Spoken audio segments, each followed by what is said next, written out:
अस्सलाम वालेकुम वरहमतुल्लाहि वबरकातुहू। अच्छा जी, आईएमएफ के हवाले से आज मैं बात करूँगा कि आईएमएफ इस वक्त इतना एक कंट्रोल पाकिस्तान के ऊपर हासिल करता जा रहा है, पाकिस्तान की मईशत के ऊपर, पाकिस्तान के मामलात के ऊपर इतना कंट्रोल हासिल करता जा रहा है कि अभी जो रिसेंटली सैलाब आया है तो उसमें सैलाब के हवाले से वज़ीर आज़म ने ऐलान किया है कि 1 महीने का हम बिजली के बिलों के हवाले से सैलाब ज़दा इलाकों के अंदर रिलीफ देने के हवाले से फ़ैसला कर रहे हैं। और इस हवाले से उन्होंने आईएमएफ से रब्ता करने के हवाले से अपनी जो टीम है उसे मुशावरत के हवाले से कहा है कि आप आईएमएफ से इस हवाले से एतमाद में लें आईएमएफ को। तो मैं बताता चलूँ, देखें, कौमों की जो आज़ादी है वो बहुत ही ज़रूरी होती है। अब मुख्तलिफ़ हुक्मरानों ने मुख्तलिफ़ टाइम पे बहुत ज़्यादा कर्ज़ा लिया और आईएमएफ की हर शर्त मानते गए। अब इतना एक इंटरफेरेंस हो चुका है कि मुख्तलिफ़ जगह पे बैठे हुए, जिस तरह हमारे एक बैंक है, उसके अंदर भी जो हमारा स्टेट बैंक है उसका जो हेड लगता है वो भी आईएमएफ के मशवरे के बाद ही लगता है। अब अगर बिजली के बिल हैं उनके अंदर रिलीफ के हवाले से भी गवर्नमेंट इतनी मजबूर है कि आईएमएफ की इजाज़त के बगैर वो रिलीफ नहीं दे सकती। तो आप समझ सकते हैं कि हमारी इस वक्त मईशत का क्या हाल है, हमारी मुल्क की इकानमी का क्या हाल है। यानी हम इतने बेबस हैं, हम इतने लाचार हैं कि अपने डूबते हुए लोगों की मदद के हवाले से, अपने डूबते हुए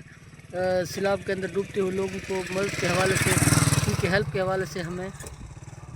आईएमएफ से पूछना पड़ेगा, आईएमएफ से इजाज़त लेनी पड़ेगी, फिर जाके हम कोई भी रिलीफ दे सकते हैं।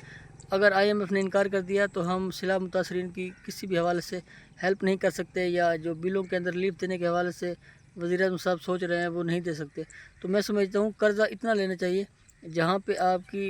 जो सेल्फ़ रिस्पेक्ट है वो डैमेज ना हो। अब सूरत हाल इस कदर भयानक हो चुकी है। अब सिर्फ़ इस गवर्नमेंट का कसूर नहीं है, पिछली गवर्नमेंट थी या उससे पिछली गवर्नमेंट थी या जितनी भी गवर्नमेंटें आई हैं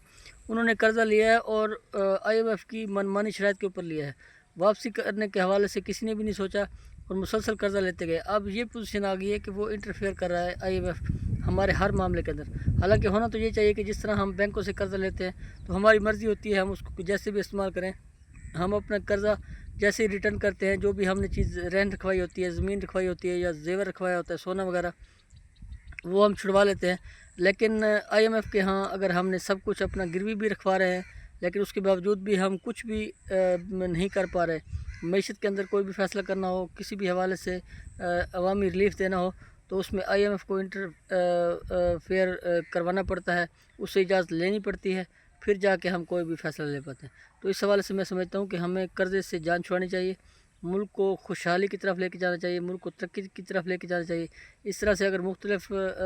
आलमी इदारे हमें कंट्रोल करेंगे तो इसका मतलब ये है कि हमारी जो साख है वो मजरूह हो रही है और दीगर जो ममालिक हैं, दोस्त ममालिक हैं, उनके यहाँ भी हमारी एक रेपुटेशन जो है वो भी ख़राब हो रही है। तो इस हवाले से कोशिश ये करनी चाहिए कि जितना जल्द हो सके, पॉसिबल हो सके, किफ़ायत शहरी का मुज़ाहरा करते हुए हमें आईएमएफ और इस तरह के जितने भी इदारों के अंडर हम इस वक्त जितने भी इदारों का हमने कर्ज़ा देना है, चाहे वो वर्ल्ड बैंक हो, चाहे वो एशिया तरक्याती बैंक हो या दीगर ममालिक हों, अगर जिनका भी कर्ज़ा देना है तो फिलफौर ये दे के और अपने आप को ईज़ी करना चाहिए। ख़ास कर जो आईएमएफ का जो चुंगल है उससे अगर हम निकलेंगे तो हम कामयाबी और तरक्की की तरफ निकल पड़ेंगे।